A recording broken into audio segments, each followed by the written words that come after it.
Ça dépend de l'expérience de vie. J'ai fait beaucoup de choses dans la vie. Je suis de Sénégal.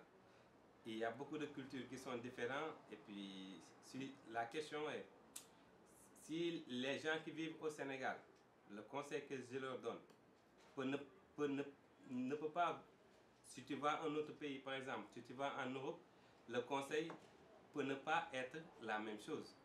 Mais comme j'ai l'expérience de vivre au Sénégal et l'expérience de vivre en Europe, le conseil que je donne aux gens qui vivent au Sénégal, c'est que dans la vie, il faut toujours être ambitieux, savoir ce qu'on veut et puis ne jamais baisser les bras. Quand quelqu'un sait ce qu'il veut, il a peu de possibilités de se perdre. C'est comme quelqu'un qui prend un chemin et puis il va tout droit. C'est très difficile qu'il se perde. Mais quelqu'un qui ne sait pas là où il va, il est obligé de se perdre. Moi, par exemple, ce que j'ai vécu comme expérience, j'étais en train d'étudier dans l'école primaire et les vacances. Au lieu de jouer avec les enfants, pendant les vacances, j'allais apprendre un métier. Donc, c'est comme si j'avais de petit, je me suis dit qu'il faut que je fasse quelque chose dans la vie pour pouvoir aider mes parents. Donc, j'avais de l'ambition à l'âge de 12 ans. J'allais à l'école, les vacances, j'allais travailler. Et puis j'ai fait ça toute la vie. À l'âge de, par exemple, 17 ans, j'avais un métier comme électricien.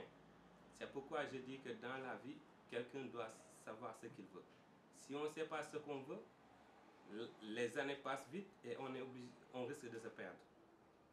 Pour quelqu'un qui veut aller en Europe, par exemple, et qui n'a pas d'ambition, et qui n'est pas motivé, et qui n'a pas de métier, ce n'est pas la peine de venir en Europe si on n'a pas de métier.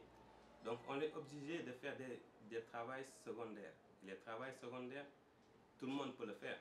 Donc ce n'est pas la peine de chercher en Afrique pour qu'ils te fassent des travaux secondaires.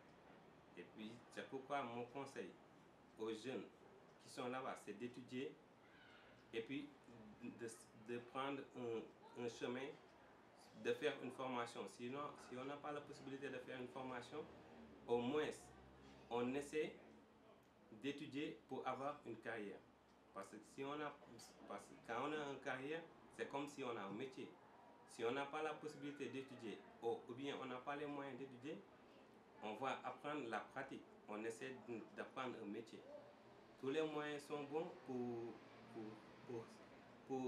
se documenter, pour apprendre. Parce que dans ce monde, on finit par apprendre. C'est bon de dialoguer, de poser des questions si on n'a pas... Et ne pas avoir la honte de demander. Quand on demande toujours, on a beaucoup plus de chances d'apprendre. Parce qu'on ne sait jamais. Et comme disent les philosophes, tout ce qu'on sait, est-ce qu'on ne sait rien? Parce que celui qui croit qu'il sait tout, sempre, il peut apprendre quelque chose d'un petit qui a 2 ans, par exemple. C'est pourquoi dans la vie, il faut être modeste, ne pas toujours avoir l'intention d'apprendre et ne jamais baisser les bras. Savoir ce qu'on veut et avoir de l'ambition.